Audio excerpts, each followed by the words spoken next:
One night, my daughter locked me in my own bedroom and took my keys. By morning, everything changed.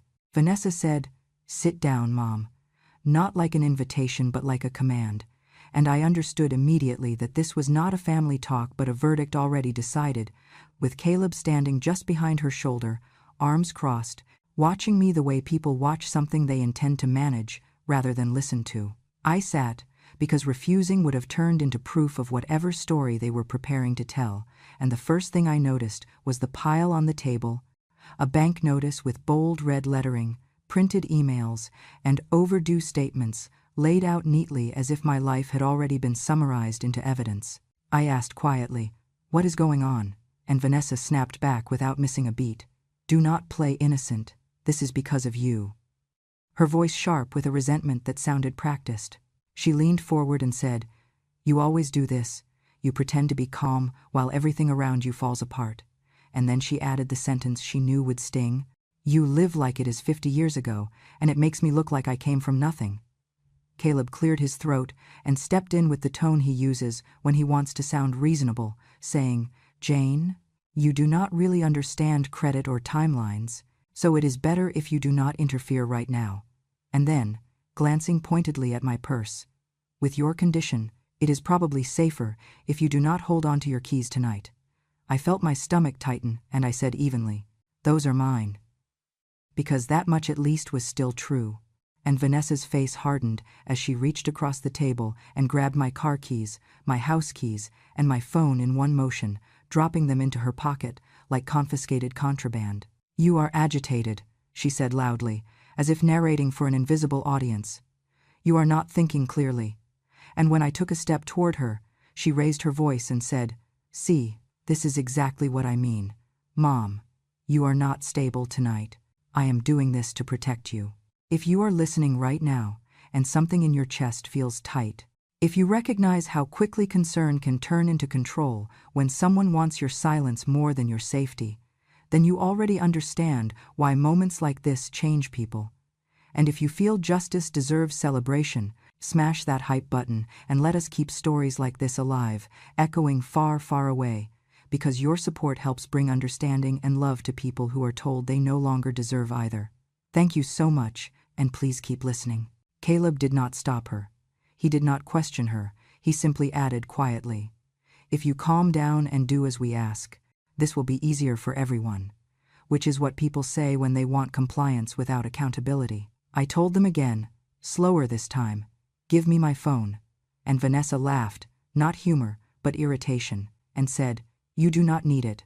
You will just make things worse," before placing her hand on my arm and steering me toward the hallway with a firmness that crossed from guidance into force. "Mom, stay in your room tonight," she said, her voice suddenly gentle in the way that feels more dangerous than shouting. "Do not come out, and do not embarrass us anymore." I stopped in front of my bedroom door and said, "You cannot do this." And Caleb leaned in close enough that I could smell his cologne and whispered, "If you start yelling, we will tell them you are confused, and people believe daughters, especially when mothers get old." The word old landed harder than any insult, because it was the justification for everything they were about to do.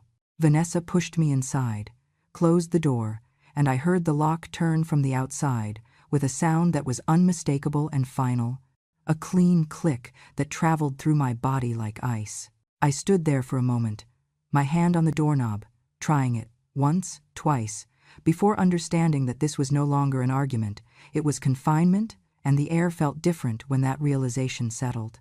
I did not scream because screaming would have given them exactly what they needed, proof that I was unstable, and instead I sat down on the edge of the bed, my heart pounding hard but my thoughts strangely clear. They were not trying to calm me, they were trying to contain me, and the papers on the table, the notices, the rehearsed lines, all pointed to the same conclusion, that by morning they planned to put something in front of me to sign while I was tired, frightened, and isolated. I pressed my palms together and breathed slowly, feeling fear without letting it run me. Because somewhere beneath the shock another memory surfaced, not of my daughter, but of myself, sitting in an attorney's office years ago after a minor surgery, insisting on safeguards I had hoped I would never need, clauses meant for emergencies, for worst cases, for moments when love is used as leverage. As the house fell quiet outside my door and I heard footsteps retreat, I understood with a clarity that surprised me that this night was not about discipline or protection, it was about access, and while they believed they had locked me in, they had forgotten one important thing. I had prepared for being underestimated, and that preparation was still very much within my reach. I was not raised to ask for permission or rescue, and that shaped everything I became, for better and for worse. I grew up in Nebraska, in a house where money was counted twice before it was spent, and pride was the only thing we were allowed to have in excess. My parents did not talk about feelings the way people do now. They talked about responsibility, about showing up, about not letting the world see you bleed. If you needed something, you worked for it. If you were tired, you rested quietly. If you were afraid, you swallowed it and kept moving. That was the language of my childhood, and it taught me early how to stand without leaning on anyone. I did not learn how to ask. I learned how to endure. When I married, I believed I had finally built something solid enough to soften those edges. But life did not ask for my belief before it intervened. My husband became ill slowly, the kind of illness that does not announce itself with drama, but drains you over years. Appointment by appointment, bill by bill. By the time he died, I had already learned how to function in constant crisis without letting it show. Vanessa was still young, too young to understand why her father disappeared piece by piece, and too young to see that when he was gone, I became everything. I was the income, the schedule, the discipline, the calm face that could not afford to break. I went back to work full-time, first as an office clerk, then inch by inch into accounting, because numbers made sense when nothing else did. They did not pity you, they responded to effort and accuracy. I loved my daughter in the only language I trusted, preparation. I paid her school fees on time, every time. I took her to the dentist and the doctor without complaint. I bought her a used car outright, so she would not begin adulthood chained to debt.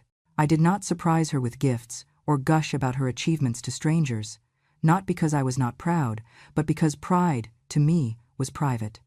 I believed then that real love did not need an audience. I believed if I built a stable floor under her feet, she would not need applause to stand tall. But Vanessa grew up in a different world, one where love is often measured by how visible it is. Other mothers hugged in public, posted photos, wrote long captions about sacrifice and joy. I did not. I wore practical clothes. I spoke directly. I did not soften truths or decorate effort with praise. I thought consistency was enough. I thought security would translate into gratitude. I did not realize that to Vanessa, my quiet strength felt like distance. Where I thought I was protecting her dignity, she felt unseen. Where I believed I was respecting her privacy, she believed I was withholding affection. As she got older, I noticed the shift. She compared. She measured. She watched her friends receive help from parents who made it look easy and generous, and she watched me continue to live simply even when I could have spent more. My restraint embarrassed her. My refusal to perform motherhood made her feel ordinary. She wanted to be seen as someone who came from abundance, not discipline, and because I did not need her, because I managed my own life without leaning on her emotionally or financially, she began to feel unnecessary. That is a truth people do not like to admit, that some children resent parents who remain whole. My independence did not make her feel secure. It made her feel irrelevant. I opened my retirement accounts with one promise to myself: I would never become a burden. I had seen what dependency did to families. I had lived through illness and loss and knew how quickly love can turn into obligation. I saved so Vanessa would never have to choose between caring for me and living her life. I did not tell her that every contribution was an act of restraint, that every dollar saved was a way of loving her without tying her down. I assumed she would understand one day. 2 years ago, after a minor fall and a routine eye surgery, Vanessa suggested I sign a limited power of attorney. She framed it as care. She said it was just in case, just paperwork, just to help if I was tired or recovering. I agreed because I trusted her and because I believed preparation was wisdom, not weakness. I never imagined that same document would later be used to question my autonomy. At the time, nothing changed. I still paid my bills. I still tracked my accounts. I still lived independently. And that, I now understand, was the problem. Vanessa wanted to be needed. She wanted to feel like the capable one, the rescuer, the adult in control. My continued competence denied her that role. The more I managed my own affairs, the more she framed it as stubbornness. The more clearly I kept my boundaries, the more she described them as confusion. She began to speak about me as if decline were inevitable, as if it were only a matter of time before she would have to step in and take over. In her mind, my strength was an obstacle to her authority. I endured the small dismissals because I believed love meant patience. I stayed quiet because I did not want to embarrass her or make her feel like she came from hardship. I convinced myself that enduring misunderstanding was the price of keeping peace. What I did not see was that my silence was being reinterpreted as permission. My independence, instead of being respected, was being challenged. And the more I proved I could stand on my own, the more Vanessa seemed determined to prove that I should not. I used to believe that being needed was the same as being loved, and that belief kept me blind longer than I care to admit. It took years to understand that Vanessa did not resent me because I failed her, but because I refused to fail myself. She did not hate my mistakes. She hated my independence. She hated that I woke up every morning capable, coherent, and unwilling to collapse into the role she wanted to assign me. I did not need saving, and to her, that was an unforgivable crime. Vanessa wanted a mother she could rescue, not because I was weak, but because my weakness would have made her feel important. Caleb never raised his voice. That was how he made everything sound reasonable, inevitable, already decided. While Vanessa burned hot and loud, Caleb stayed cool, speaking in careful phrases that framed every violation as efficiency. He liked words like paperwork and process. He liked to say things were just procedural, as if language itself could strip actions of their consequences. He started with sympathy, or something shaped like it. "We are under a lot of pressure," he told Vanessa more than once. Always when I was within earshot. "The notice is serious. Late payments look bad. People talk." He said people the way others say judges, faceless but powerful. He made the situation feel urgent, shameful, and above all public. Every sentence carried the suggestion that failure would not just cost them money, it would cost them standing. When he spoke to me directly, his tone softened, like a man explaining something obvious to someone he believed could not quite keep up. "Jane, this is not personal," he said one afternoon, leaning against the counter as if we were discussing the weather. "It is just paperwork, just procedure." He repeated those words often. Just paperwork, just procedure, until they lost meaning and became permission. It was Caleb who first framed my savings as leverage instead of protection. "Your mother keeps money to control you," he told Vanessa, his voice low and confident, as if stating a fact rather than planting an idea. "If she really trusted you, she would make things easier." Vanessa absorbed that quickly. It gave shape to her resentment. My caution became manipulation. My independence became domination. Every financial stress became my fault by default. If a payment was late, it was because I had not helped enough. If a bill arrived with red ink, it was because I was holding back. Caleb never accused me directly. He did not need to. He spoke in hypotheticals and implications. "If your mom stepped in, this would not be an issue. If we had faster access, things would stabilize." He turned uncertainty into urgency and urgency into justification. The power of attorney became his favorite tool. He referred to it constantly, as if it were a solution to everything. "That document exists to make things smooth," he said. "It helps us handle things quickly, so you are not bothered." He emphasized convenience. He emphasized speed. He emphasized how tiring it must be for someone my age to deal with details. Each comment was delivered gently, wrapped in concern, but the message underneath was clear. My involvement was an obstacle. Soon the questions shifted. They were no longer asking whether I would help. They were asking how to help themselves. Caleb asked for account numbers. He asked what bank I used. He suggested it might be easier if funds were transferred temporarily, just for flexibility, just to avoid delays. He said things like, We can put it back, and this is just until things settle. When I hesitated, he smiled thinly and said, "You are overthinking again." The gaslighting came in layers. If I questioned a request, Vanessa said I was being sensitive. If I said I did not remember agreeing to something, Caleb nodded sympathetically and replied, "Memory can be tricky under stress." If I expressed discomfort, they exchanged looks and spoke about me as if I were not there. "She gets like this when she is tired. She worries too much. It is probably her age." Each comment chipped away at the legitimacy of my own perception. What they did not know was that I remembered very clearly the day I signed that power of attorney. It had been 2 years earlier, after a minor eye surgery, nothing dramatic. Vanessa had insisted it was just in case, that it would make her feel better knowing she could help if I needed it. The lawyer had been thorough, explaining limits, safeguards, and something he called an abuse trigger. A clause designed to activate protections if authority was being misused. He had also given me a phrase, a verbal code that could immediately suspend the document if spoken to the right parties. I remembered nodding politely, thinking it unnecessary. I never imagined I would need protection from my own child. That memory returned to me slowly, piece by piece, as Caleb continued to push. He asked more directly now. He wanted passwords. He wanted access. He said it would speed things up. He said it would avoid embarrassment.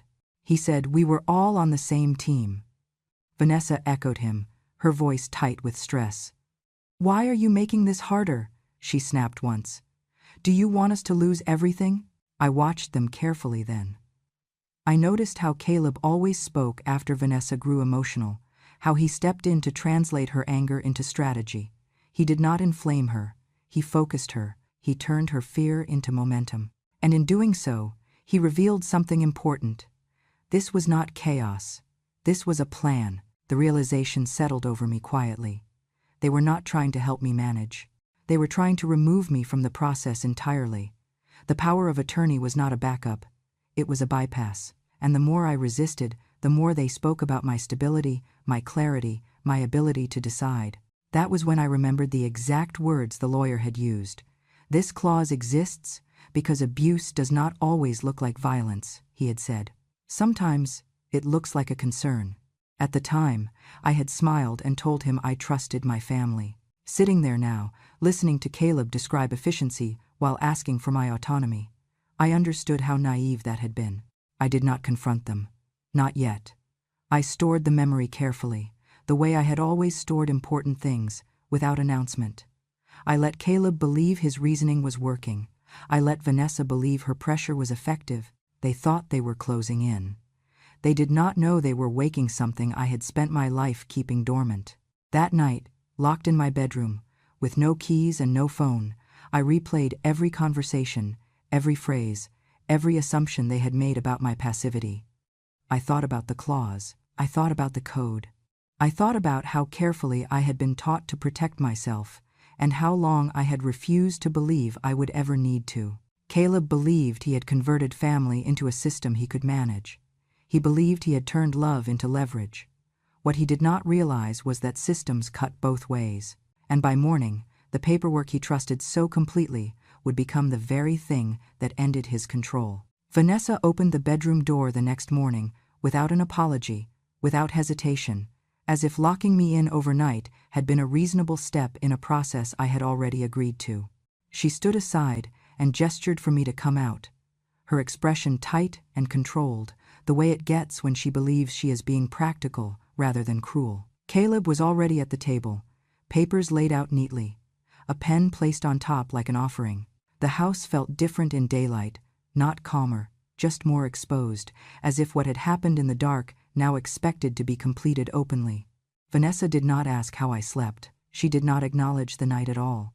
She said, flatly, "Sit down. We need to finish this." I took my time walking to the chair, not to provoke them, but because my body needed to remind itself that I still belonged to me. Vanessa slid the stack of documents toward me and said, "Sign, you owe me." The word owe landed hard, heavy with years of unspoken resentment. Caleb pushed the pen closer, his voice smooth and final. "Once this is signed, everything settles down. He spoke as if chaos were my fault and compliance were a gift. I looked at the papers without touching them. The language was dense but familiar, financial terms arranged with professional confidence. I asked one question, quietly, evenly. What happens to me in all this? Vanessa did not blink. You are old, she said. What do you need so much for? The dismissiveness in her tone was not new, but hearing it spoken so plainly felt like the last thread snapping. As I flipped through the pages, something else caught my attention. The margins were marked, dates were filled in. There were attachments referenced that I had never seen. I noticed an email chain printed near the back, drafts to a lender, my name already listed as guarantor. There was a checklist with boxes ticked off, income verified, assets confirmed, appointment scheduled. My stomach tightened as I realized how far this had gone without me. This was not preparation. This was execution. I looked up and met Caleb's eyes. You have already started this, I said. He hesitated for half a second, just long enough to reveal the truth, then shrugged. Whether you sign or not, he said. Things are already pretty far along. The sentence hung in the air, careless and revealing. That was the moment the last doubt left me. This was not pressure born of desperation. This was entitlement acting on opportunity. Vanessa leaned forward, her voice rising. Do not do this, she snapped. Do not pretend you are confused. You know what this is. I asked her calmly how they had my signature on documents I had never seen. She waved her hand dismissively. You gave us permission, she said. Stop acting like a victim. Then she said it, the words she would later pretend she never meant. You are not a person in this, she said sharply. You are a tool. Her mouth tightened, as if the thought had been waiting too long to come out. You were always the foundation. Foundations do not get opinions. Something inside me went very still. Not numb, not broken, just finished. I did not cry. I did not raise my voice. I understood then that if I begged, it would only confirm the role they had assigned me. If I argued, they would call it instability. If I resisted openly, they would escalate. They were counting on my emotion to justify their control. So I did the one thing they did not expect. I closed the folder carefully and aligned the papers. I placed the pen back where Caleb had set it. I looked at them both and said, evenly, give me time. I will do this the right way. Vanessa scoffed. There is no time, she said. We are already late, Caleb added. The lender will not wait. I will handle it through proper channels, I repeated. My voice did not shake.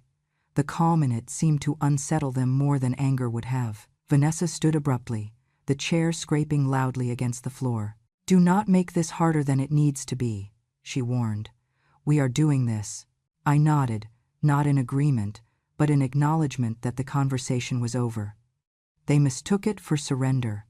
I could see it in the way Vanessa exhaled, in the way Caleb relaxed his shoulders. They believed the door had closed behind me.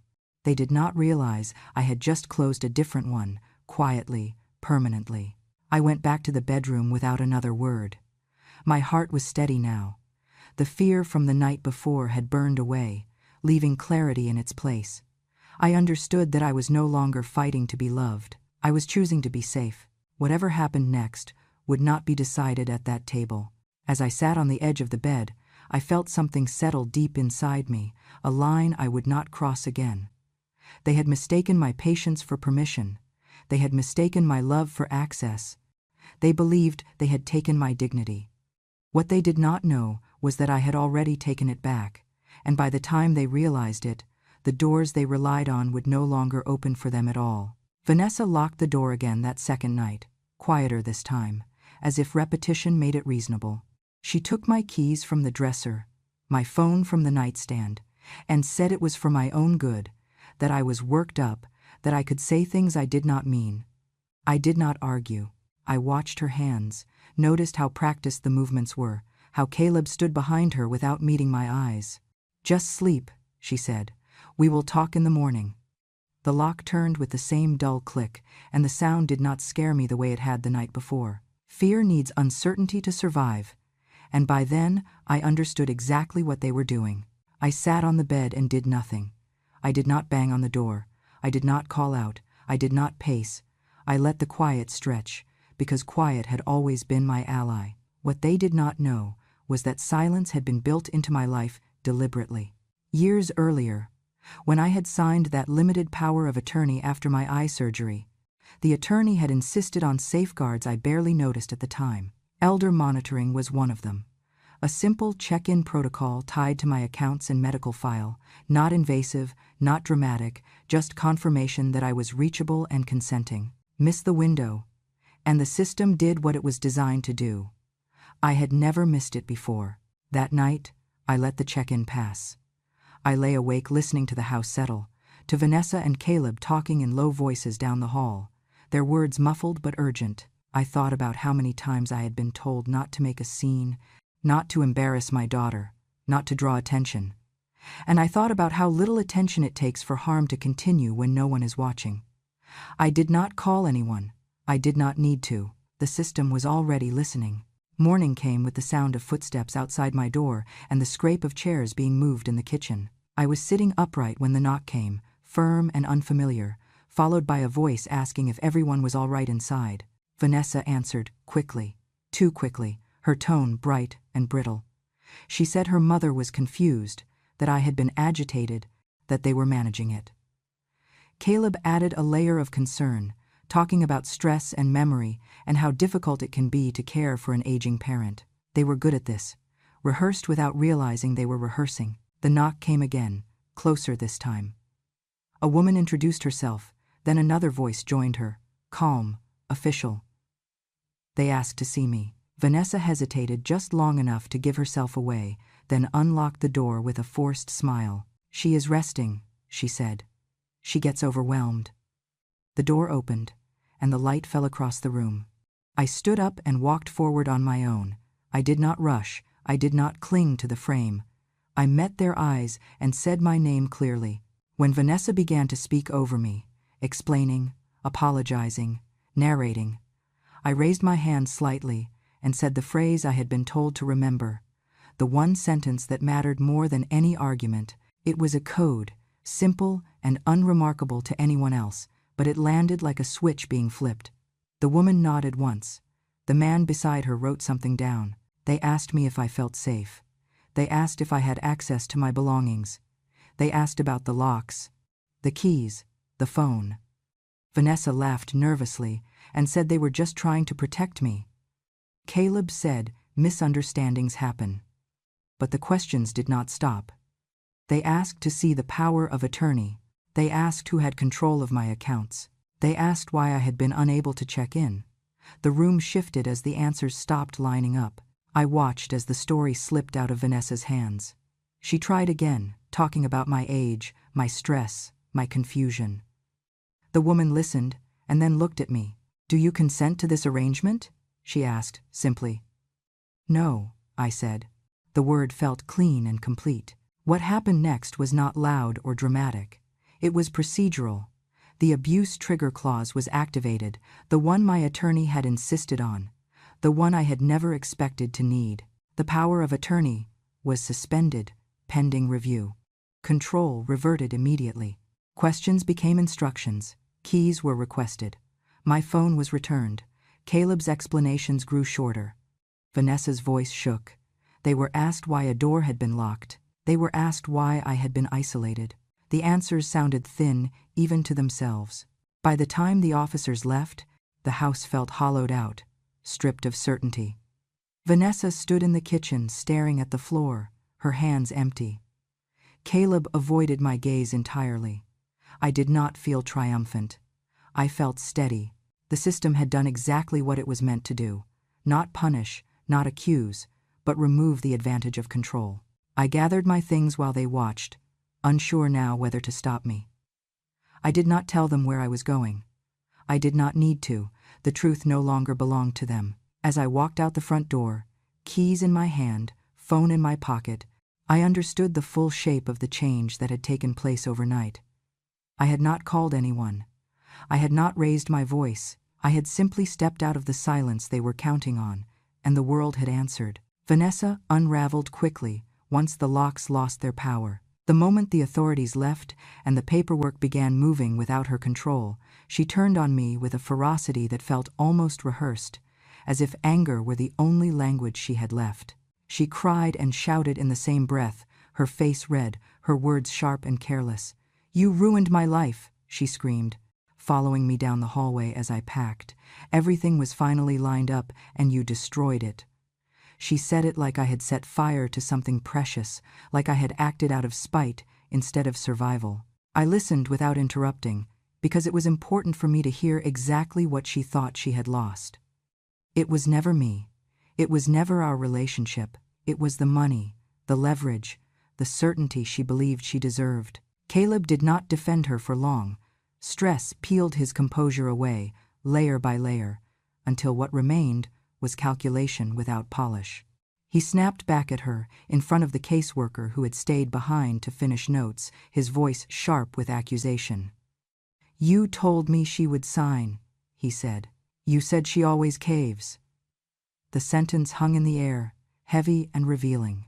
Vanessa stared at him, stunned, then furious. "Do not put this on me," she yelled. "You said you had it handled." The arguments spilled out into the open, ugly and unfiltered, their voices rising as they forgot I was even there. They fought about timing, about embarrassment, about how close they had been to approval. They fought about who pushed too hard and who miscalculated. Not once did either of them mention concern for me. Not once did they ask if I was frightened or hurt. The mask they wore as a united front slipped completely, and underneath it there was nothing but resentment and fear of loss. I watched them the way you watch strangers argue in public, with distance and clarity, realizing how little of this had ever been about family. When they noticed the caseworker listening, they tried to recover. Vanessa shifted tactics, her voice cracking into something softer, almost childlike. She said she was overwhelmed, that she had been under pressure, that she never meant to hurt me. Caleb cleared his throat and spoke about misunderstandings, about financial stress, about how easy it is for things to get out of hand. But the damage was already done. The questions that followed were not kind, they were precise. About documents prepared without consent, about access to accounts, about isolation, about the locked door. Every answer opened another gap in their story. I did not need to accuse them. Their own words did that for me. The caseworker took notes, asked for copies, asked for timelines.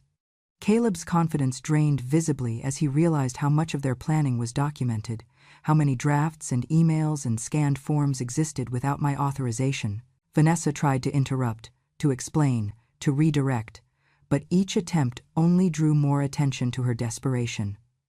The truth did not need my voice, it was already loud enough.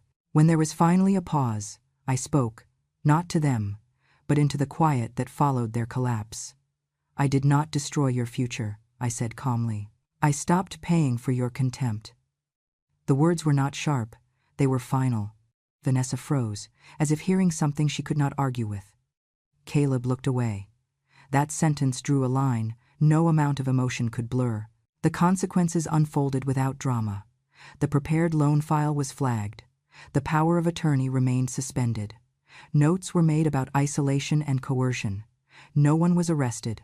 No one was shouted at. Accountability does not always arrive with noise. Sometimes it arrives with records and follow-ups and the removal of access.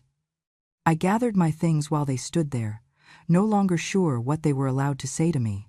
Vanessa followed me to the door, her anger spent, replaced by panic.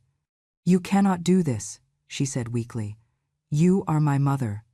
I turned to her, tired but clear. "Being your mother does not mean being your resource," I replied. Caleb said nothing. He had already retreated inward, recalculating a future that no longer included my compliance. As I stepped outside, I felt no joy in their unraveling. What I felt was relief. The kind that comes when a burden you have been carrying quietly is finally set down. They had believed that love meant access, that family meant entitlement, that silence meant permission. That belief collapsed the moment the money was locked away. What remained was who they truly were when they could no longer take. I drove away knowing I would not need to explain myself again. the truth had already done the work.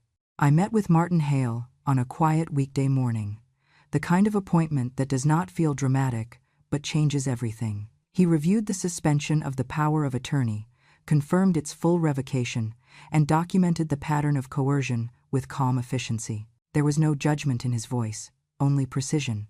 He helped me reinforce my financial safeguards, updated beneficiary designations, and placed layered security on every account. Nothing could move without my presence, my identification, my consent. When he finished, he slid the folder back to me and said, "You are protected now." I realized how rarely anyone had ever said that to me without asking something in return. I did not return to Vanessa's house. I did not need closure from a place that had already shown me what it was.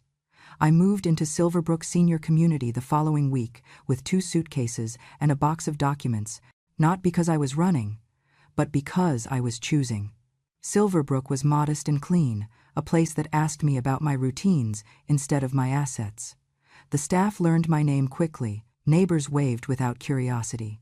No one calculated what I could offer. The first night I slept there, I slept through the dark without listening for footsteps outside my door. I set my life into a rhythm that belonged to me.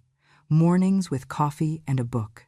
Walks along the paths where people talked about gardens and weather, not leverage and deadlines. I felt lighter, not because I had escaped something loud, but because I had stepped out of something corrosive. For the first time in years, I was not bracing myself. With the help of Martin and my advisor, I redirected part of my savings.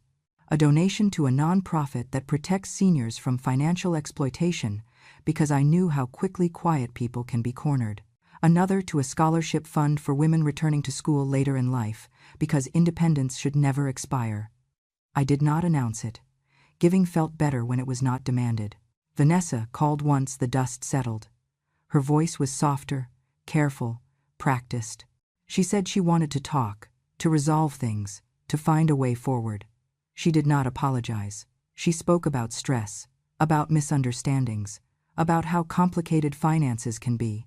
I listened until she paused, then asked her what she wanted from the conversation. The silence that followed answered me. She spoke again, circling back to logistics, to options, to ways things could still be worked out. I told her I loved her and that I would not discuss money again. The call ended without anger, without relief, but with something solid in place. Weeks passed. The urgency that once filled every room receded. I heard through others that the house deal had collapsed, that the marriage strained under the weight of plans built on assumptions. I did not celebrate. Consequences do not require applause. They arrive when they are ready. One afternoon, I stood by my window at Silverbrook and watched the light settle across the courtyard. I thought about the night Vanessa took my keys, about the click of the lock, about how quickly authority can be misused when someone believes they are entitled to another person's future.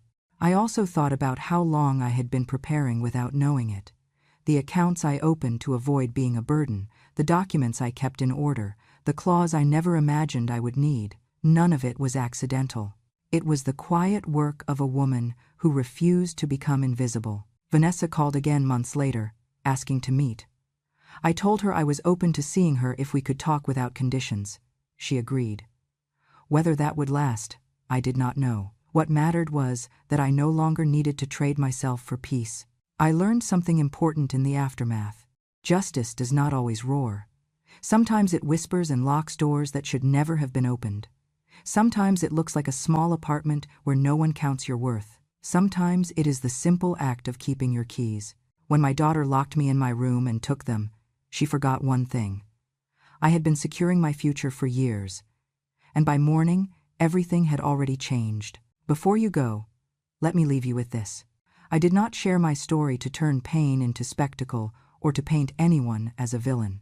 I shared it because there are countless women sitting in quiet rooms right now, holding their breath, believing that endurance is the same thing as love, and that being useful is the same thing as being valued.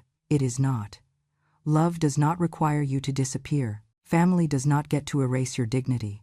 And age does not cancel your right to safety, respect, or choice. If you recognized yourself anywhere in my story, if a single sentence made your chest tighten or your thoughts slow, then you are not alone, and you are not imagining it. Your clarity is not cruelty. Your boundaries are not betrayal. Choosing yourself is not abandonment, it is survival.